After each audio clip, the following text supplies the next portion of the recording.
Hey guys, welcome back to Storytime with Miss Jasmine.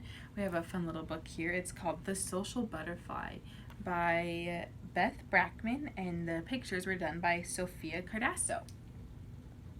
This book has so many fun colors that I love, so I hope you guys will enjoy the pictures that Sophia did. Charlotte loved being with her friends.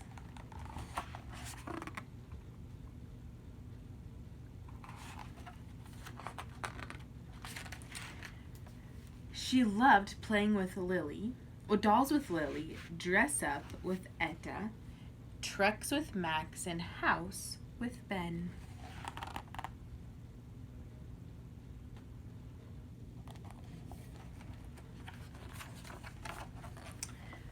And Charlotte was quite good at making new friends too. She made friends at the store, at the library, and at school.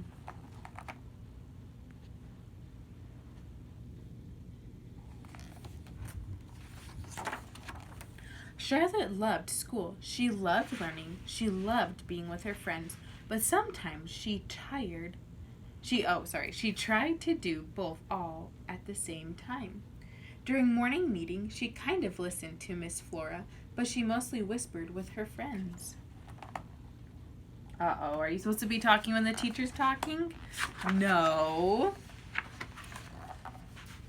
At reading time, Charlotte finished her book. She wanted to talk with Etta, but when she was talking, Etta couldn't read. Then it was math time. Charlotte was one of the first to finish the worksheet.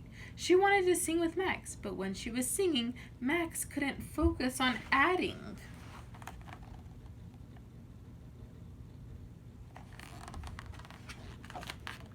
And when it was lunchtime, Charlotte was so busy talking and laughing with Billy and Ben that none of them had time to eat.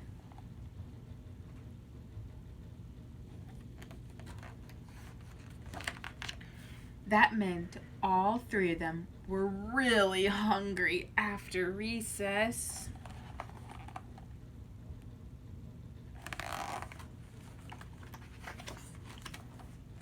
The next day was show and share, but Charlotte didn't know that. She hadn't been paying attention. During morning meeting the day before, she didn't have anything to share, and neither did Etta because they'd been talking instead of listening.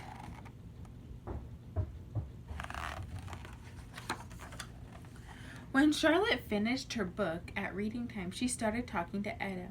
"Charlotte," Etta cried, "I can't read when you're talking." After Charlotte finished the day's math worksheet, she started to tell Max a joke. "Charlotte," Max said, "I can't count when you're talking."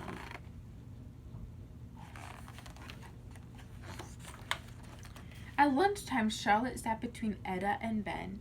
Before she could even open her mouth, Ben said, "My mom says I shouldn't talk at lunch anymore. I was so hungry yesterday that I was kind of a handful."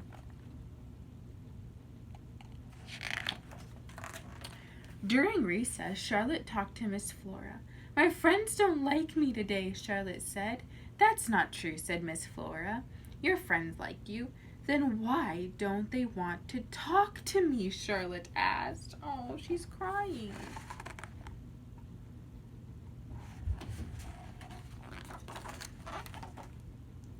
"What's your favorite thing about school?" Miss Flora asked Charlotte. "That's easy. Reading and math and being with my friends," said Charlotte. "Your friends like those things too," Miss Flora said. "But when someone's talking to them, they can't learn." "I think I get it," Charlotte said.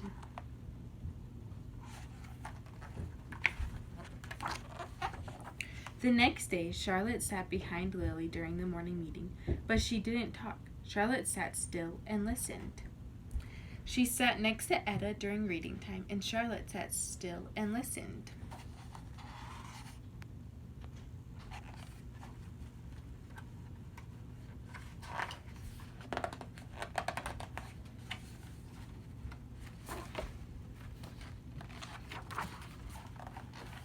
Charlotte sat next to Lily during math. She waited until Lily finished her worksheet before she told her a joke.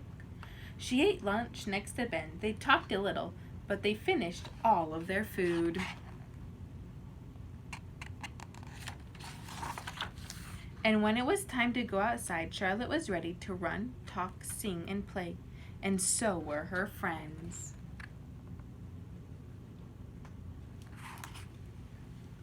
This book showed us that if you have a time and a place to talk and laugh with your friends, which is normally at recess or when the teacher says you can, and there's also a time to eat and a time to do your work.